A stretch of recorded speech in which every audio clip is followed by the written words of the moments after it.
Assalamualaikum Gus.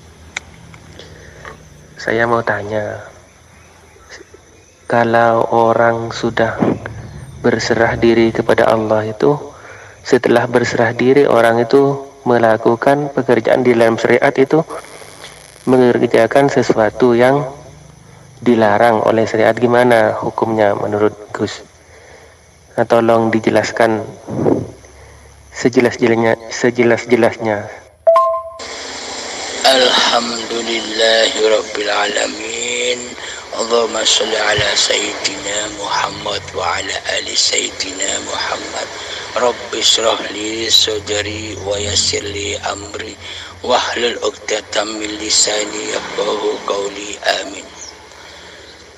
Bismillahirrahmanirrahim. Pertanyaannya, bila manusia sudah bermakrifat kepada Allah, apa sudah bebas bersyariat seperti syariat layaknya manusia? Perintah-perintah syariat seperti sholat, puasa, zakat, haji, dan sebagainya. Bismillahirrahmanirrahim. Hukum syariat, hukum manusia itu hanya bagi akil balik. Jadi perintah-perintah agama, perintah-perintah syariat itu wajib hukumnya hanya khusus bagi akil balik, manusia yang sudah berakal. Siapa manusia yang sudah berakal itu?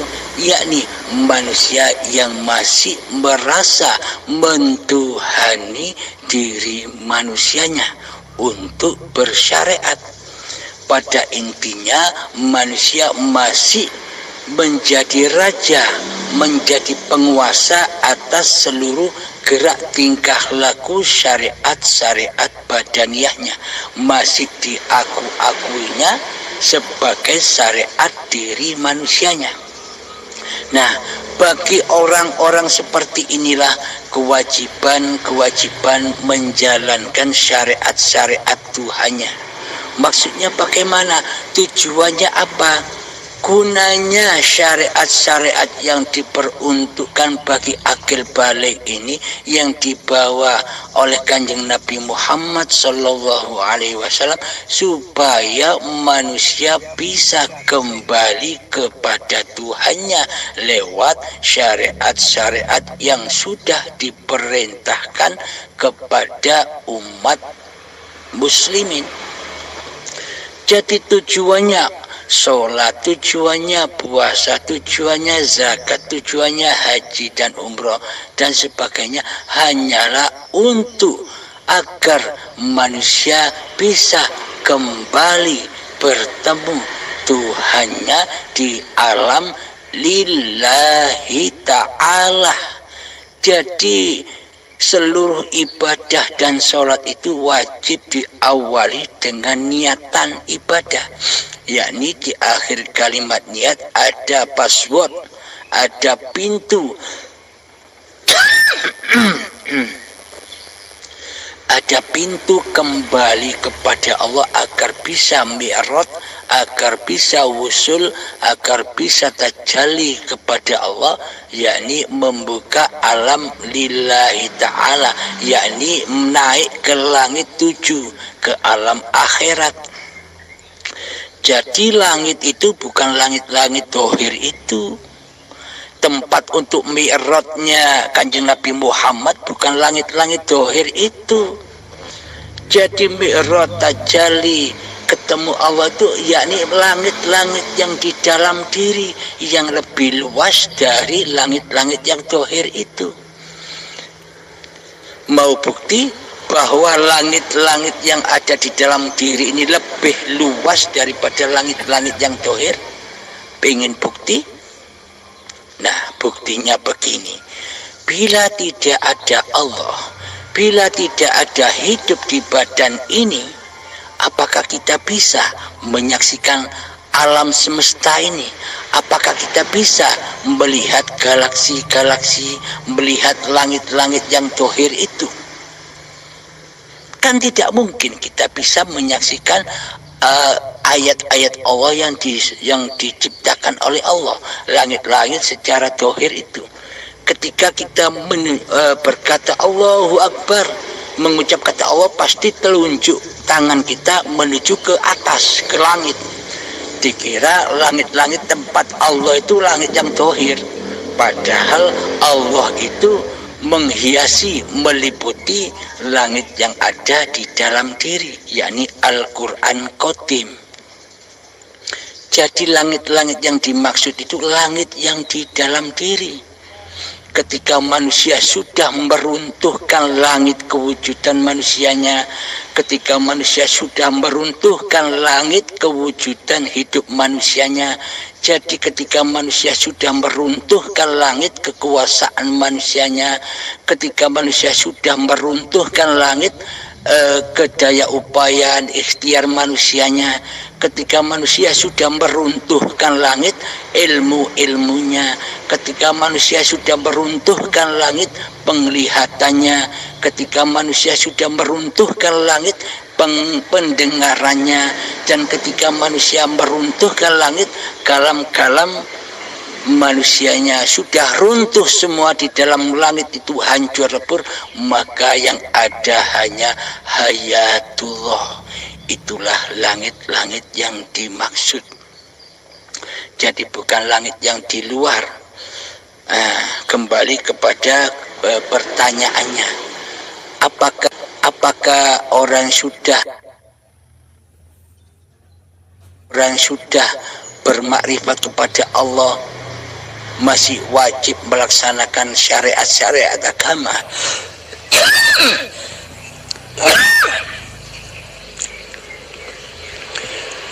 Coba kita ilustrasikan, coba kita realitakan, kita nyatakan. Ketika bayi itu kan terlahir dalam keadaan suci bersih. Jadi bayi itu ma'rifatullah. Apa yang dikerjakan bayi bukan dari bayinya, bukan kuasa bayinya, bukan hidup bayinya. Ketika bayinya menangis, itu seolah-olah kemaksiatan, itu seolah-olah keburukan, itu seolah-olah kejelekan. Ketika bayi tersenyum, itu seolah-olah kebaikan, itu seolah-olah ketaatan, itu seolah-olah ibadah di sisi Allah. Jadi menangis dan tersenyumnya bayi, kira-kira apakah bayi itu sendiri yang menciptakan? Kira-kira apakah bayi itu yang berkuasa atas tangisan dan senyuman? Ibaratkan tangisan itu minus dan senyuman itu plus. Jadi plus dan minus, taat dan maksiat, baik dan buruk, pahala dan dosa di sisi Allah itu tak ada bedanya, sama-sama ciptaan Allah, sama-sama ujian bagi orang-orang yang belum mengenal Allah. Jadi bagi ma'rifatullah seperti bayi itu, apakah bayi itu bisa ibadah? Apakah bayi itu bisa bermaksiat? Apakah bayi itu bisa sholat? Apakah bayi itu bisa berpuasa? Apakah di dalam tangisan bayi dan di dalam senyumnya bayi itu atas kuasa diri bayinya ataukah atas kekuasaan Tuhannya? Nah, jadi disinilah bagi orang-orang yang sudah bermakrifat kepada Allah, sudah tidak berlaku lagi syariat-syariat manusianya, karena manusianya belum ada, tidak ada, gaib, karena manusianya tidak mampu lagi bersyariat. Bagaimana mungkin manusia mampu bersyariat sedangkan sementara manusianya sendiri tidak ada, yang ada hanya Allah. Jadi semua pergerakan badan ini sudah bukan kuasa manusianya lagi, akan tetapi sudah menjadi kuasanya Allah. Allah lah yang menguasai badan-badan ini. Jadi Allah lah yang bersyariat di dalamnya. Baik senyuman, baik tangisan sama saja. Karena hambanya sudah tidak merasa bisa senyum dan menangis. Atau hambanya sudah tak merasa bisa taat dan maksiat. Karena ketaatan atau maksiat, senyuman dan tangisan, baik dan buruk, pahala dan dosa itu hanya berlaku bagi manusia yang masih merasa menjadi Tuhan. Hanya untuk manusia yang hatinya merasa masih jadi Allah tapi tidak terasa. Inilah kaca penggala atau ciri-ciri orang-orang yang sudah bermakrifat. Jadi di dalam senyuman atau tangisan, di dalam taat dan maksiat itu sudah bukan lelaku hambanya lagi, karena hambanya memang sudah menyadari bahwa seluruh tindak lakunya badan ini bukan kekuasaan diri manusianya, karena manusianya hanyalah ciptaan, bukan sang pencipta. Jadi semua kembali kepada Hayatullah lah yang menciptakan manusianya. Kira-kira bisa dipahami? Sama halnya kita tidur. Ketika tidur kita bergerak seakan-akan kita melakukan dosa. Dilihat orang itu gerakan badan ini melakukan tindakan-tindakan dosa. Apakah kita kena dosa? Bila saat kita tidak sadar di dalam melakukan amalan dosa dianggap oleh manusia lain, kelihatannya manusia lain kita berbuat dosa. Akan tetapi sesungguhnya kita tidak menyadari bahwa apa yang tergerak dalam badan ini perbuatan dosa. Bila manusianya tidak sadar, berarti kan tidak ada dosa. Yang ada dosa itu manusia yang sadar. Yang sadar siapa? Manusia yang berdosa itu manusia yang sadar bahwa yang berkuasa atas diri manusianya adalah dirinya sendiri, yang berkuasa atas hidup dan badan ini. Allahnya gaib. Inilah manusia yang berdosa di sisi Allah. Meskipun kelihatannya badaniahnya berlaku taat, sholat, puasa, zakat, sedekah dan lain-lain, pasti di dalamnya bukan menyembah Allah, akan tetapi menyembah hawa nafsunya sendiri. Akhirnya hawa nafsunya merasa bangga, akhirnya hawa nafsunya merasa hormat di sisi manusia, akhirnya hawa nafsunya merasa mulia di sisi manusia. Karena hati belum bertuhan, maka apapun yang dikerjakan pasti jatuh ke lembah neraka, yakni hati yang keras melebihi kerasnya batu, itulah bahan bakarnya neraka, yakni nerakanya sudah menyala-nyala. Rasa hormat, rasa mulia, rasa bangga itu kan api neraka, sifat-sifat faksa wal mungkar di sisi manusianya. Akhirnya timbullah perasaan iri, dengki, ujub, riya, sombong. Semuanya api-api neraka yang bakal menyiksa hatinya di dalam kuburan-kuburan yang berjalan, badan-badan yang dari tanah ini. Jadi penjelasannya, bagaimanakah orang yang sudah bermakrifat itu, apakah wajib bersyariat seperti layaknya manusia? Anda masuklah ke dalam diri Anda sendiri. Coba cek di situ, di dalamnya, di dalam hati kita masihkah wujud manusianya sebagai Tuhan yang mentuhani seluruh syariat-syariat badannya? Bila masih wujud manusia, maka wajiblah manusia bersyariat. Tujuannya agar kembali ke alam lillahi ta'ala. Namun bagi hamba yang sudah makrifat kepada Allah, hambanya sudah tak kuasa lagi atas perjalanan-perjalanan badan ini, karena hambanya sudah sadar bahwa hidup dan badan ini milik Allah, bukan milik dan kuasa manusianya.